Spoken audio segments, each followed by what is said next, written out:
first what we want to do is identify what the question wants you to answer. So really you're trying to figure out what the variables need to stand for. Then you declare your variables to stand for the answer to whatever the question is asking. Second, you're going to look for totals. Those are the easiest equations to find. And third, you're going to look for what I call related equations, or depends equations. So what does that mean? Let's do this problem here. Blah, blah, blah, blah. If she has 30 bills, how many of each denomination does she have? So what we're going to do is notice that it's how many bills. So x equals number of bills. Now it says of each denomination, so they're all going to be number of, and then now it says each denomination, so of ones, of fives, of tens. So now that that's what our variables stand for, we can look for totals. We have 171 for the total money, 30 for the total number of bills, and of course we need three equations for three variables if we're going to solve this. And there's our third equation. That's called the depends equation. So what that's going to do is we see that same number of $5 bills as $1 bills and tens put together. So that's like x plus z, because those both stand for number of ones and tens put together, equals number of $5 bills. Now the next thing we're going to do is look for the totals. Since 30 is the total number of bills, and x and y and z all stand for number of bills, it's just x plus y plus z equals 30. Now the total money is 171. So we're going to do number of bills times their dollar amount, because it's number of ones times $1. Number of fives times $5 gives us the total amount of money. So then our last step, and this is going to really help you solve the equations easier later in the chapter, you want to set it up correctly. So what you're going to do is line up all the x's, y's, and z's, or whatever the variables are, with the totals on the other side. Meaning I have to solve that equation and get everything to one side, so then I can just set it up as you saw there. So moving those over, I get negative x plus y minus z equals 0. Alright, one more problem for this section. So hopefully you've read this problem. You can pause it and read it now if you need to.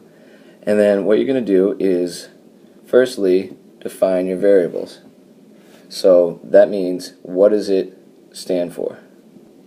Sorry, there's a glitch. I don't know where I left off. But what we're doing is defining our variables based on what the question's asking for. They want the amount John invested in each, so x stands for the amount of that first one, y is the amount of money, municipal bonds, and z is the amount of municipal funds. Second, we look for totals. That's actually 1620. And then what gives us our total of 25,000? Well, the amount invested in each is going to add up to the total amount invested. So that's x plus y plus z. Now the next one is the amount they get returned. So 6% means it's 0.06 times the amount invested, and then 0.07 times the amount invested in the y account, and then 0.08 times the amount invested in the z account will give you that equation. And then lastly, we need to get our related equation. So that is, sorry, as you can see here, that's going to be 6,000 more in the bonds and the mutual funds. Alright, so since it said 6,000 more, we know that we got to add 6,000 to something. But which side do we add it to? Well, since the municipal bonds, which is y, is the bigger thing, because it says there were 6,000 more in bonds, that means z, the mutual funds, must be a smaller amount. In order for this equation to be balanced, we need to add the 6,000 to the smaller amount. Since y is bigger and x is smaller, we need to add to the smaller amount, so we add to z. And that gives us this equation. We then subtract over so that we have all our variables lined up, and that's the correct form.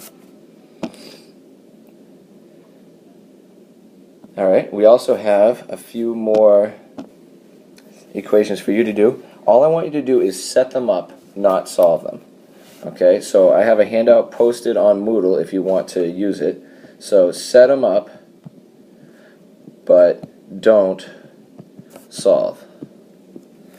So hopefully you actually watch the whole video and get that note there. So there's the first one. If you just want to watch the video, pause that, copy it down. What we're going to do is, here's the another one. You have two more. So you can pause that, copy that down and make the equations. Pause that one. And then this one. Or you can just go on to Moodle and print off or look at the sheet that I posted there. Alright? See you in class. Make sure you write down any questions that you have so that we can get started right away in class.